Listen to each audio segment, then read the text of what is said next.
দরজা খুলতেই রাফি চমকে উঠল। প্রবাস থেকে 2 বছর পর বাসায় প্রবেশ করলো তার স্বামী আসিফ, সাথে বোরকা পরা একজন মহিলা। রাফি কিছুটা ভ্যাবাচাকা খেয়ে আমতা আমতা করে বলল, তুমি হঠাৎ কিছু না বলে চলে আসলে, আর তোমার সাথে উনিকে? উনিকে সেটা তোমাকে পরে বলছি, আগে বলো আম্মা কোথায়? তুমি আগে বাসার ভেতরে আসো, অনেক দূর থেকে এসেছো, রেস্ট নাও। রাফি, আমি জানতে চাইছি আম্মা কোথায়? আম্মা তো বাসার মধ্যে ছিল। আম্মা, আম্মা তুমি কোথায়? আমি এসেছি, তুমি এদিকে আসো। কোনো সাড়া শব্দ না পেয়ে আসিফ আবারও জানতে চাইলো। আম্মা বাসায় ছিল বুঝলাম, কিন্তু এখন কোথায় গেছে? আমার মনে হয় নিচতলার খালার বাসায় গেছে। নিচতলা থেকে আসার সময় খালার সাথে আমার দেখা হয়েছে। আম্মা খালার বাসায় নেই, সত্যি করে বলো আম্মা কোথায়? বললাম তো, তুমি আগে রেস্ট নাও, তারপর আম্মাকে খুঁজে যাবে। গত পরশুদিন তোমার সাথে শেষ কথা বলেছি, তখন তুমি আমাকে কি বলেছিলে মনে আছে? কি বলেছিলাম একটু মনে করে দেখো। রাফি, প্রতিদিন তোমাকে ফোন করে আম্মাকে খোঁজ করছি, কিন্তু তুমি আম্মার কাছে ফোনটা দিচ্ছ না কেন? আচ্ছা, তোমার আম্মা যদি সকাল সকাল ঘুমিয়ে পড়ে, সেটা কি আমার দোষ? আম্মার সাথে কথা বলতে আমার মনটা আনচান করছে, কিন্তু আজ 1 সপ্তাহ যাবৎ আম্মার সাথে কথা বলতে পারছি না। সারাদিন কাজে ব্যস্ত থাকি, রাতে একটু সময় পাই, তখন তোমাদের কাছে কল করি। তোমার সাথে ঠিকই কথা হয়, কিন্তু আম্মার সাথে আর কথা হয় না। ওরে আমার মা ভক্ত ছেলে, আগামীকাল সকালেই তোমার সাথে আম্মাকে কথা বলিয়ে দেব। সত্যি করে বলো তো, আম্মা কি বাসায় নেই? তুমি এইসব কি আবল তাবল কথা বলছো? ভিডিও করে দেখাবো? আম্মা ঘুমিয়ে আছে। আচ্ছা, একটু দেখাও তো। ঠিক আছে, নিয়ে যাচ্ছি। তুমি আম্মার রুমে যাবার কথা বলে তোমার ইন্টারনেট বিচ্ছিন্ন হয়ে যায়, তোমাকে আর ফোনে আমি পাইনি। কারণটা কি বলবে?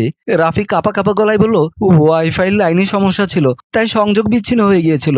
এখন বলো, আম্মা এখন ঘুমাচ্ছে? আমি তো দেখেছিলাম ঘুমাচ্ছে। তাহলে চলো আম্মার রুমে চলো। আসিফ রাফির হাত ধরে বোরকাওয়ালি সহ তার আম্মার রুমের দিকে পা বাড়ালো। আসিফ তার মায়ের রুমে ঢুকে কাউকে দেখতে পাচ্ছে না। রাফি ভয়ে মাথা নিচু করে কাঁপাকাঁপি শুরু করেছে। এবার বলো, আম্মা তো তার বেডরুমে নেই, এখন কোথায় আছে বলবে? আমি তো তাকে বেডরুমে রেখে গিয়েছিলাম, কিন্তু সে কোথায় গেছে আমি কিভাবে বলবো? আসিফ উত্তেজিত হয়ে বলল, সত্যি কথা বলো, আমার আম্মাকে তুমি কি করেছো? 2 বছর পর দেশে এসে তুমি আমাকে ধমক দিয়ে কথা বলছো কেন? আমি তোমার আম্মাকে কি করব? আচ্ছা, তুমি আমার একমাত্র বোন প্রিয়াকে বাসার ভেতরে ঢুকতে দাওনি কেন? মিথ্যে কথা, এটা একদম মিথ্যে কথা। এমন সময় বোরকার নেকাব খুলে বের হয়ে আসলো দারোয়ান সবুর। রাফি চমকে উঠল। সবুর বলল, মিথ্যে কথা আপনি বলছেন? আপনি স্যারের বোন বাসার ভেতরে প্রবেশ করতে যেন না পারে, আমি যেন তাকে গেটের ভেতরে ঢুকতে না দেই, তা আপনি আমাকে বলেছিলেন। মনে পড়ে সেদিনের কথা? ভুলে গেলেন কিভাবে? মনে করে দেখুন। শোনো সবুর, তুমি ভালো করেই জানো এই বাড়ির মালিকের ছেলের সাথে আমার একটা ভালো সম্পর্ক আছে। আমার কথা যদি তুমি না শোনো, তাহলে তোমার চাকরিটা কিন্তু নট হয়ে যাবে। আমি বুঝতে পারছি না, আমি গরিব মানুষ, আপনি আমার পেটে লাথি মারতে চাচ্ছেন কেন? তুমি আমার কথা শুনলে তোমার পেটে লাথি পড়বে না, উল্টো তোমার আর তোমার পরিবারের পেটে কোরমা পোলাও জুটবে। মানে, আপনি কি বলছেন? আমি এই বাড়ির মালিকের ছেলে সজীবকে বলে তোমার বেতন বাড়িয়ে দেওয়ার কথা বলবো। তুমি শুধু আমার ননদকে বাড়ির গেটের ভেতরে ঢুকতে দেবে না। কেন ঢুকতে দেব না? সে তো খুব ভালো মানুষ। ভালো কিংবা মন্দ সেটা বাদ বিচার তোমার করতে হবে না, তোমাকে যেটা বলেছি তুমি সেটাই করো। আচ্ছা ঠিক আছে। পরের দিন মাকে দেখতে প্রিয়া মেইন গেটের সামনে আসতে দারোয়ান সবুর প্রিয়ার সামনে দাঁড়িয়ে বলল, ম্যাডাম, আপনি আপনার বাসায় চলে যান। কেন? আমি আমার বাসায় চলে যাব কেন? আমি আমার মাকে দেখতে এসেছি। ম্যাডাম, এই বাসায় আপনার প্রবেশ নিষেধ। আমি কি অপরাধ করেছি? আর আমার ভাইয়ের বাসায় আমাকে প্রবেশ করতে কে নিষেধ করেছে? এমন সময় বাড়িওয়ালার ছেলে সজীব গেট থেকে বের হয়ে সামনে দাঁড়িয়ে বলল, আমি নিষেধ করেছি। কিন্তু কেন? কারণ আমি জানতে পেরেছি আপনার চোরা স্বভাব আছে। কথাটি শোনা মাত্র প্রিয়ার চোখ বড় বড় হয়ে গেল।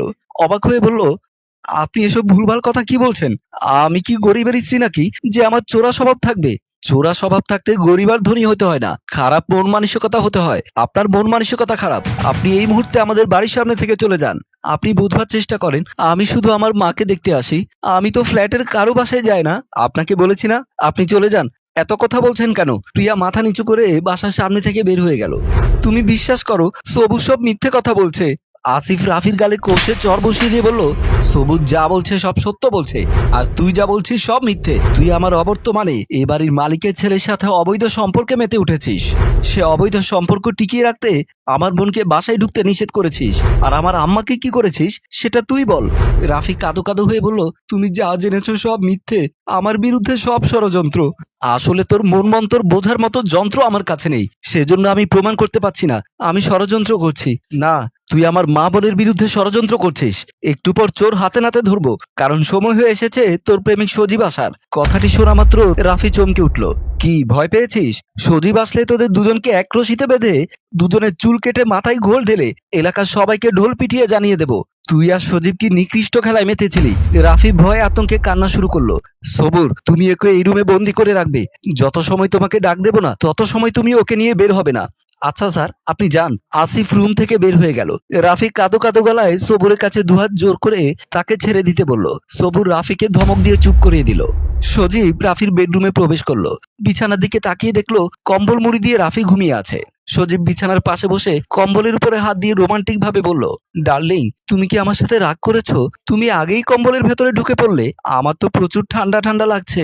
আমাকেও তোমার কম্বলের ভেতরে ঢুকিয়ে তোমার বুকের মধ্যে জড়িয়ে নাও। আমাকেও গরম করে দাও। সজীব কামড়া দৃষ্টি দিয়ে তাকিয়ে আস্তে আস্তে কম্বল সরিয়ে ভেতরে ঢুকতেই একপাশ থেকে আসিফ বের হয়ে কম্বল সহ সজীবকে চেপে ধরে একটার পর একটা মার দিতে শুরু করলো। সজীব কম্বলের ভেতরে মা গো বাবা গো বলে চিৎকার করতে লাগলো। আসিফ হাতের কাছে একটা লাঠি পেয়ে সেই লাঠি নিয়ে আবারও শুরু করলো মায়ের। কোনো থামাথামি নাই, একটার পর একটা আঘাত করতে লাগলো কম্বলের উপরে। সজীবের চিৎকারে সারা রুম কম্পিত হলো। সজীব কোনোভাবে কম্বল সরিয়ে মায়ের হাত থেকে বাঁচতে বিছানা থেকে নেমে মা গো বাবা গো বলে দিল দৌড়। আসিফও লাঠি হাতে পিছু পিছু রুম থেকে বের হয়ে গেল। সজীব বাইরে আসতেই পিয়া সামনে পড়ে গেল। পিয়া সজীবের কলার ধরে কষে চর বসিয়ে দিল সজীবের গালে। এমন সময় আসিফ রুম থেকে বের হয়ে এসে সজীবের কলার ধরে বলল, প্রিয়া, তুই ওকে ছেড়ে দে, ওর ব্যবস্থা আমিই করছি। তুই সত্যি করে বল, তোর সাথে ওর অবৈধ সম্পর্ক কতদিনের? সজীব কাঁদো কাঁদো গলায় বলল, হ্যাঁ, আমার কোনো দোষ নেই।